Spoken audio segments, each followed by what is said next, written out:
A quinta-feira não foi a melhor para os times brasileiros na Libertadores.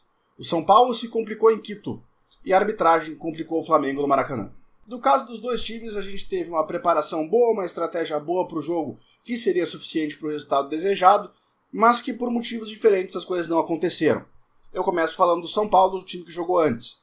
O São Paulo foi jogar com a LDU e montou uma equipe com 3 zagueiros e 3 volantes, com o Rigoni na frente para ter velocidade, e procurou ter a posse de bola, teve mais posse de bola que a LDU no jogo. Considerando que é um jogo com quase 3 mil metros de altitude, eu acho que a estratégia foi boa.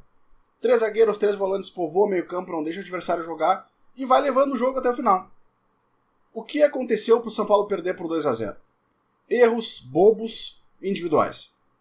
O São Paulo estava com uma linha de 5 na defesa. O jogador que faz o primeiro gol da LDU passa entre o lateral direito, o Cedric, e um zagueiro de São Paulo. Era o jogador que o Cedric tinha que estar marcando, mas para mim a falha é dos dois. Porque não pode ter um buraco entre um lateral e o zagueiro com uma linha de 5. Depois, no segundo tempo, um jogo controlado, assim como estava controlado antes do primeiro gol da LDU, um jogador de São Paulo vai sair jogando e toca a bola pro meio, o jogador da LDU rouba a bola e a bola sobe para outro fazer o gol. Um jogo que era para ser 0-0 pela estratégia de São Paulo, pela execução de São Paulo, por erros individuais. É 2-0 e fica muito difícil. Não vou dizer que é impossível, acho que São Paulo tem sim ainda a possibilidade de reverter, talvez nos pênaltis, por exemplo. Agora, era para ser uma situação muito mais confortável. E numa Libertadores, não só por ser na altitude ou não pode ter esse tipo de erro. Porque é aí que tu deixa de ser campeão, é aí que tu deixa de ir pra uma semifinal. Então, assim, esse tipo de coisa não pode acontecer mais na campanha do São Paulo, se ele quer disputar esse título aí. Depois a gente passa pro Flamengo. O Flamengo que venceu o Estudiantes por 2-1 no Maracanã, mas deveria ter vencido por mais. E eu gostaria de separar em 2 partes esse comentário do Flamengo. Primeiro, o que foi o jogo com a bola. Segundo, a esculhambada que a arbitragem deu com o jogo, tá? Primeiro, o Flamengo fez 2-0 em pouquíssimo tempo. O primeiro gol foi com 15 segundos de jogo. E tomou conta do jogo. Depois o Pedro teve uma grande chance que corta o zagueiro e chuta. E o goleiro faz uma grande defesa. E depois disso o Flamengo diminui o ritmo. Me pareceu também para não correr muitos riscos. Estava com 2-0 a favor.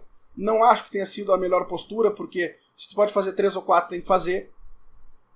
Mas aí a gente chega no segundo tempo e acontece uma situação com o Plata, onde o Plata sofre um pênalti, que pra mim é um pênalti claro.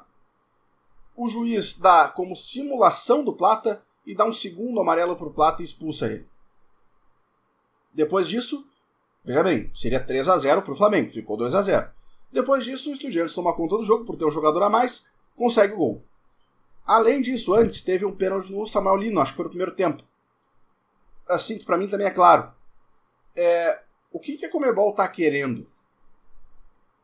A minha pergunta é essa, qual é o objetivo aqui? Tá? Porque assim, eu tô falando dos lances que pra mim foram claros, existem outros lances que estão sendo questionados, e também a questão de que o quarto árbitro teria conversado com o banco do Estudiantes para alertar de que um jogador estava batendo demais e poderia ser expulso. Pênalti claro no Samuel Lino, pênalti claro no Plata. Então assim, beleza, eu acho que o Flamengo diminuiu o ritmo cedo demais, fez 2-0, poderia ter continuado em cima, mas mesmo assim era para ser 3 ou 4-0 e foi 2-1.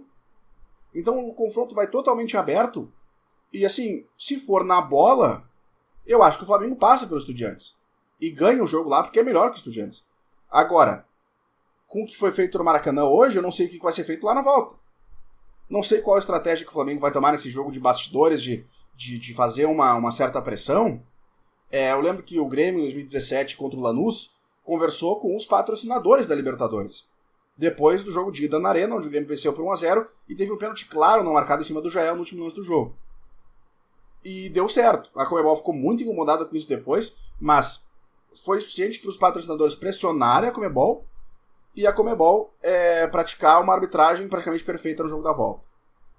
Vamos ver o que vai acontecer. Não ficou impossível para nenhum time brasileiro, mas a situação do São Paulo, acho que considerando tanto Libertadores como Sul-Americano, os times brasileiros, a situação do São Paulo é a mais difícil. Né? E atenção com a arbitragem. Atenção com a arbitragem, porque o que aconteceu hoje no Maracanã foi preocupante, foi surpreendente, assim, o quão claro foram os lances assim que eles erraram. É pra gente ficar atento. Eu espero vocês nos próximos vídeos. Valeu!